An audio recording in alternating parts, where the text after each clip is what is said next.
Allo. Ndakumva. Niko sha uyu munsi mwiziki. Twize kubara kugeza ku 10.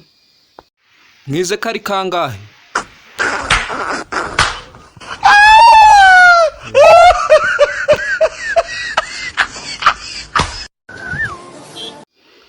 Allo. Ndakumva sha. Ese sha nkubwo wapfuye umari. Wese wapfuye umaze iki? Itonde ibyo biryo byo njya sha wamaye nta undi wabihangabira. Aro, mwana wa navumbuye umushinga sha. Kagira inkuru. Buri yanje nka kwica. Ikiro cyawe sibaza duha amafaranga menshi tukayasangira. Gicucu narya gute se narapfuye. Gapfufuka nka burangiye.